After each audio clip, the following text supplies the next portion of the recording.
നാലാൾ കൂടുന്നിടത്ത് ശബരിമല സ്വർണ്ണക്കൊള്ളയാണ് ചർച്ച. അവിടെ നിറയുന്നതാകട്ടെ സാക്ഷാൽ ഉണ്ണികൃഷ്ണൻ പോറ്റിയാണ്.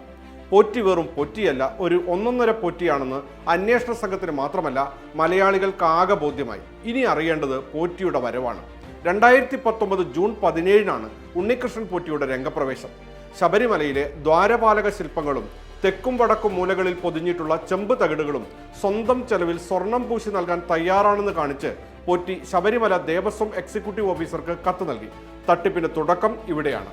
ഇതിൽ തന്ത്രിയുടെ അഭിപ്രായം തേടി അന്നത്തെ Devaswom administrative officer Murari Babu Sabarimala Devaswom executive officer D Sudheesh കുമാറിന് കത്ത് നൽകി.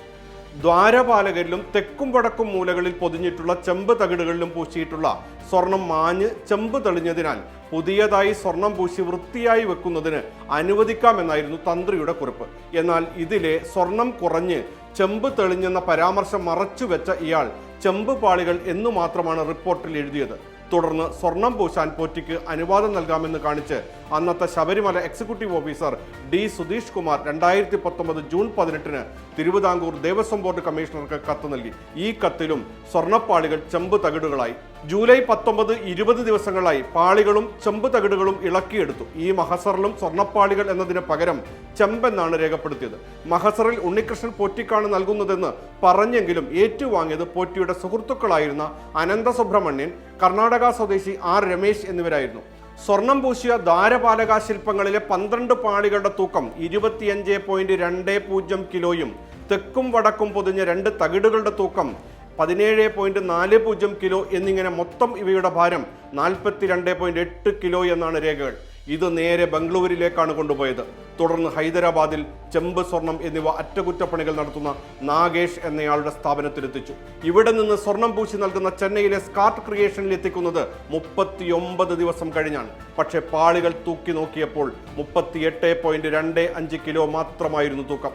4.541 കിലോഗ്രാം കുറഞ്ഞു. പിന്നീട് ഇവയുമായി നടൻ ജയറാം അടക്കമുള്ളവരെ പങ്കെടുപ്പിച്ച് പലയിടത്തും പൂജകൾ നടത്തി. സെപ്റ്റംബർ 11 അവ സന്നിധാനത്ത് ഉറപ്പിക്കുന്നത്. അപ്പോഴേക്കും 1998-99 കാലത്ത് 2064.19 ഗ്രാം സ്വർണം പതിച്ച പാളികളിലെ സ്വർണം മുഴുവൻ ചോർന്നിരുന്നു.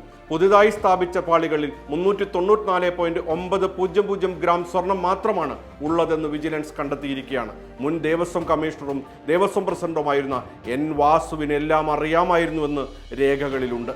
വാസു ദേവസ്വം കമ്മീഷണറായിരുന്ന കാലത്താണ് കട്ടിളപ്പള്ളിയിലെ സ്വർണ്ണപ്പാളികളെ വെറും ചെമ്പുപാളികളാക്കി പോറ്റിക്ക് കൈമാറാൻ നിർദ്ദേശിച്ചിരുന്നതെന്ന് അന്വേഷണത്തിൽ കണ്ടെത്തിയിരിക്കുകയാണ്.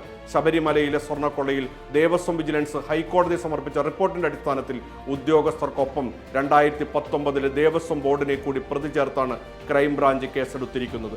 പലരും സ്വർണത്തിന്റെ ഗുണം പറ്റിയെന്ന് ഉണ്ണികൃഷ്ണൻ പോറ്റി. ബോർഡിലെ ഉന്നതരടക്കം 15ഓളം പേരുണ്ടെന്നാണ് പോലീസിന് മൊഴി നൽകിയിരിക്കുന്നത്. ഇതിനിടെ പോറ്റിയുടെ വീട്ടിൽ നിന്ന് സുപ്രധാന രേഖകളും ഹാർഡ് ഡിസ്കും സ്വർണവും പണവും പ്രത്യേക അന്വേഷണ സംഘം പിടിച്ചെടുത്തു. 8 മണിക്കൂറിലധികം നീണ്ട പരിശോധനയ്ക്ക് പിന്നാലെയാണ് ഇവ അന്വേഷണ സംഘം പിടിച്ചെടുത്തത്. ഇതോടെ എല്ലാം അറിയുന്നവനായി ഉണ്ണികൃഷ്ണൻ പോറ്റി മാറി. പങ്കുപറ്റിയവർ കുടുങ്ങുമോ? കാത്തിരുന്ന് കാണാം.